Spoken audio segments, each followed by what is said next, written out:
ಅವಿಭಜಿತ ದಕ್ಷಿಣ ಕನ್ನಡ ಜಿಲ್ಲೆಯಲ್ಲಿ ವಾಸವಾಗಿರುವ 50,000ದಷ್ಟು ಜನಸಂಖ್ಯೆಯನ್ನು ಹೊಂದಿರುವ ಕುಡುಬಿ ಸಮುದಾಯವನ್ನು ಎಸ್ಟಿ ಪಂಗಡಕ್ಕೆ ಸೇರಿಸಬೇಕು ಅಂತ ಮಾಜಿ ಸಚಿವ ಕೆ ಅಭಯ್ ಚಂದ್ರ ಜೈನ್ ಒತ್ತಾಯಿಸಿದ್ದಾರೆ.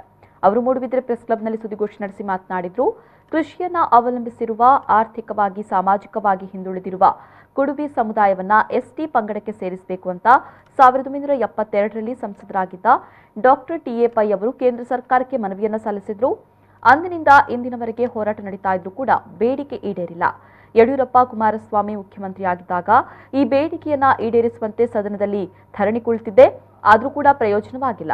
ಸಿದ್ದರಾಮಯ್ಯ ಮುಖ್ಯಮಂತ್ರಿಯಾಗಿದ್ದಾಗ ಕುಲಶಾಸ್ತ್ರೀಯ ಅಧ್ಯಯನ ನಡೆಸಲು ಆದೇಶಿಸಿದ್ರು. ಕುಲಶಾಸ್ತ್ರೀಯ ಅಧ್ಯಯನ ವರದಿ ಹಿಂದುಳಿದ ವರ್ಗಗಳ ಆಯೋಗಕ್ಕೆ ಸಲ್ಲಿಕೆಯಾಗಿದ್ದು, ಆಯೋಗ ಈ ನಿಟ್ಟಿನಲ್ಲಿ ಕ್ರಮ ಕೈಗೊಳ್ಳಬೇಕು ಅಂತ ಒತ್ತಾಯಿಸಿದ್ರು. ಜಿಲ್ಲೆಯಲ್ಲಿರುವಂತಹ ಕುಡುಬಿ ಸಮಾಜ ಅವರು ಗೋವಾದಿಂದ ರತ್ನಗಿರಿಯಿಂದ ಈ ಭಾಗಕ್ಕೆ ನೂರಾರು ವರ್ಷಗಳ ಹಿಂದೆ ಬದುಕಿಗಾಗಿ ಬಂದವರು. ರತ್ನಗಿರಿ ಗೋವಾ ಕಡೆಯಿಂದ.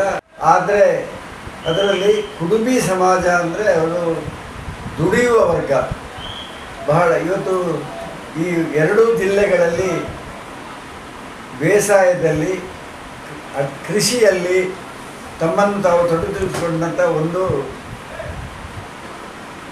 ಸಮಾಜ. IAS ಅಧಿಕಾರಿ ಆಗಲಿಲ್ಲ, ಒಬ್ಬ MLA ಆಗಲಿಲ್ಲ, ಒಬ್ಬ ಮಂತ್ರಿ ಆಗಲಿಲ್ಲ, ಒಬ್ಬ AC ಆಗಲಿಲ್ಲ, ಒಬ್ಬ ತಹಸೀಲ್ದಾರ್ ಆಗಲಿಲ್ಲ. ಇದು ದುರಂತ. ಆದರೆ ಒಂದು ಕಾಲದಲ್ಲಿ ಮೆಡ್ರಾಸ್ ಪ್ರೆಸಿಡೆನ್ಸಿ ರೂಲ್ನ ಇದ್ದಂಥ ಸಂದರ್ಭದಲ್ಲಿ ಇವರು ST ಆಗಿದ್ದರು. ಇದಕ್ಕೊಂದು ಇತಿಹಾಸ ಇದೆ. ಈ ಸಮಾಜ ST ಆಗಿ ಯಾವುದೋ ಕಾರಣಕ್ಕೆ ಆ ದಿನಗಳಲ್ಲಿ ಇವರನ್ನು STಯಿಂದ ಹೊರಗಿಡಲಾಯಿತು. ಇವರನ್ನು OBCಗೆ ಸೇರ್ಪಡೆಗೊಳಿಸಿದರು. ಆದರೆ ಇವರಿಗೆ ಪ್ರತಿಭಟನೆ ಮಾಡುವಂಥ ಶಕ್ತಿ ಇಲ್ಲದ ಕಾರಣ ಇವರು ಇಂದೂ ಕೂಡ OBCಯಲ್ಲಿ ಉಳಿದಿದ್ದಾರೆ.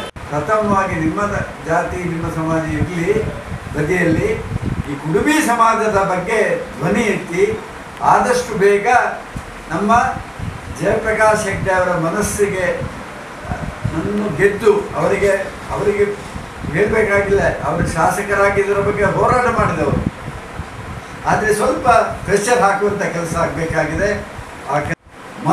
ಉಸ್ತುವಾರಿ ಮಂತ್ರಿಗಳು ಮಾಡಬೇಕು ಎಂಬ ಕಳಕಳಿಯ ವಿನಂತಿ.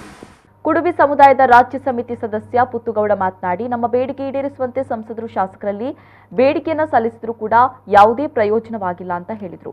ಕೆಲಸದ ನಿಮಿತ್ತ ಹೋದವರು ಅಲ್ಲೇ ಸೆಟ್ಲ್ ಆಗಿದ್ದಾರೆ. ಅಲ್ಲಿಯ ತೋಟದವರ ಇದು ಕಾಫಿ ಅಲ್ಲ, ಅಡಿಕೆ ತೋಟನೇ. ಕಾಫಿ ತೋಟದಲ್ಲಿ ವರ್ಕ್ ಮಾಡೋದು ಕಡಿಮೆ. ಅಡಿಕೆ ತೋಟದ ಇದು ಅಲ್ಲಿ ಸೆಟ್ಲ್ ಆಗಿದ್ದಾರೆ. ಅವ್ರದ್ದು ಕುಲಶಾಸ್ತ್ರೀಯ ಅಧ್ಯಯನಕ್ಕೆ ಮನೆ ಮನೆ ಭೇಟಿ ಕೊಟ್ಟಿದ್ದೇವೆ.